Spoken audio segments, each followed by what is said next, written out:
Should we move on to Zach M's question? Probably. Probably? All right, we're going to go for it. It says, I am 32 with 2 kids. My wife and I want to increase our living situation, but do not want to sell our current home. Is it okay to save our 25% for 2 years for a down payment? I might even add, what if he does this? What should he know? Is he leaving something on the table? What would you think about before making that choice?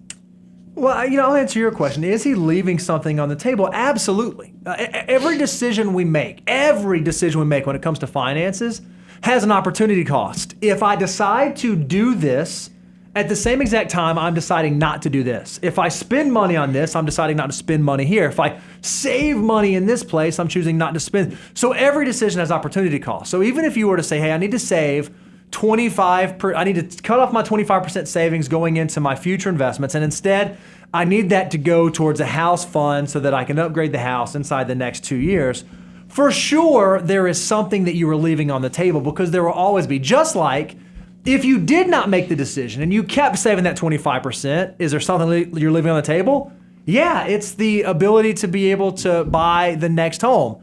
So then what you have to back into is, if all decisions I make have opportunity cost associated with them, which opportunity am I the most willing to give up, or which opportunity am I the least willing to sacrifice on? Now, Zach, you said you're 32, you got 2 kids.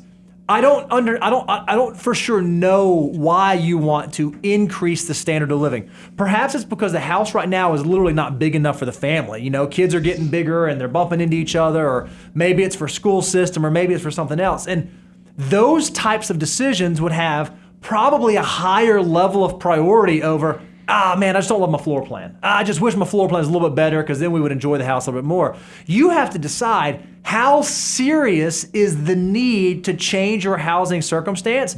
And is it so serious that you're willing to sacrifice 2 years of savings to be able to make that happen? And then when you sacrifice that 2 years of savings, you need to realistically understand, okay, how is this changing my, is this a big enough change that I thought I was going to retire at 63 and now I got to retire at 65. Now, obviously, you're 32. It's not that gravitous, but you're going to have to figure out, what am I actually giving up if I make the decision to do this? Agree? I think Zach's definitely in the messy middle. Oh, he's 32. Days are long, but the years are short, and that's the thing. I think Bo is just trying to give you all the understanding, so that you don't make a decision now while you're like, I've got to find a solution to this that hurts you in the long term.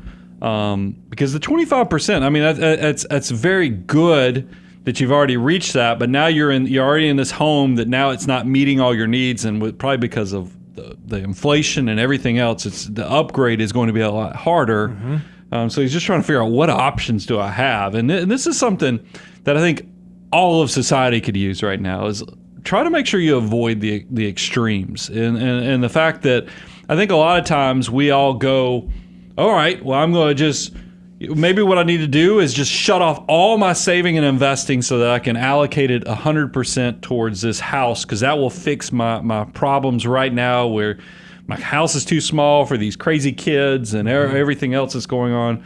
And then you've got this other, the other extreme is just you laser focus so much that you just don't even have life. You keep the 25%, but you try to figure out if you can squeeze more out of your spending to fill it in. I'm saying there's some comfort in the middle, because maybe, Zach, where the answer actually lies is that you now really measure twice, cut once on how big is this house problem. Sure. Because I've had a lot of clients that come to me and they have a problem, and we talk about it. I'm like, is it really worth giving up on this, and this? And I lay out kind of for what the future will be if they make this decision. It's all back to your incremental decision. You have 2 roads you're choosing. You're going down this path versus this path. Just make sure you know what this path looks like over here. And that's back to, we always talk about put on those 3D glasses. There's nothing wrong with actually whipping out the old spreadsheet and then doing your daydream on, this is what I hope will happen. This is the dream. And then have your down to earth, I'm probably not going to get all the benefits out of this house that I think. And then don't forget to put the do-do plan in, where you really screwed this up and you missed out on investing or doing something and it just didn't work out the way you'd hoped, put on those 3D glasses. But I think you might find when you go with that clarity and say, what can I do to fix this situation, but also not rob from myself? You'll find there is some comfort probably in the middle somewhere. But while you're off track and you're not saving and investing 25%, have fear in your heart that you need to get back. Because Bo and I have talked about this because it's a little different. And that sometimes people come to us and they get all hot and heavy about saving and investing, and they set up the 25%, but then years happen and they get promotions and other things, and they just never changed. Never adjusted it. So they never adjusted their 401k, never adjusted to life. And that's what I don't want to have happen. You take a moment in time for like this housing problem that you have with the growing family, and you stop saving and investing, or you give yourself some reprieve or respite from it, and then you come back 6 years later and you never went back and adjusted it. And now instead of saving 25%, you're saving 7%. Or you're that's saving 6 years from 32 to 38. Yeah, it is huge. I mean, you think about it, if you go to moneyguy.com/resources, download our wealth multiplier. For a 32-year-old, every dollar still has the potential to become $18 at retirement. So whatever you saved and invested, multiply by 18, and that's what it has the potential. But also, every dollar you save and invest has the potential to grow. So just know what you're walking away from, and then don't go extremes. See if there's some comfort in the middle, and find a compromise. Hey, man, good. Messy middle's messy. Amen, Reby? Amen. It's hard, and you're making hard decisions. Because I think he said in here, hey, yeah, this house we're in, starter home, it was great when we were a family of 3, but now as a family of 4, it's getting smaller, or we're thinking about becoming a family of 5. Yeah. Yeah, man. Those are like... Why don't you share? This is probably... You stack the kids in the bedroom, and it's actually a good thing in some ways. I mean, I think parents put all these... You think you have to do things... Like, you got to give the kids a vacation down to Disney every year. You got to give them their own bedroom. No, sometimes it's all right. Yeah.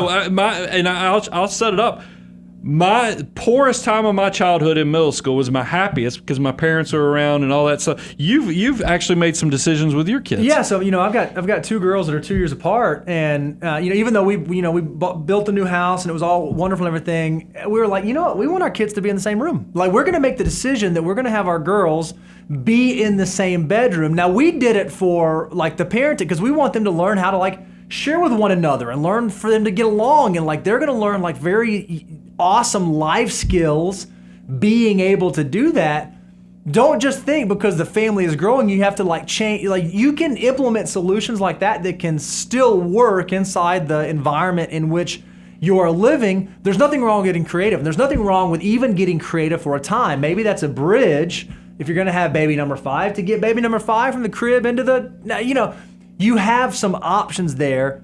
But I just want to sympathize with messy middle. It's messy. It's hard. There's hard decisions that you make in this, but boy, it's worth it.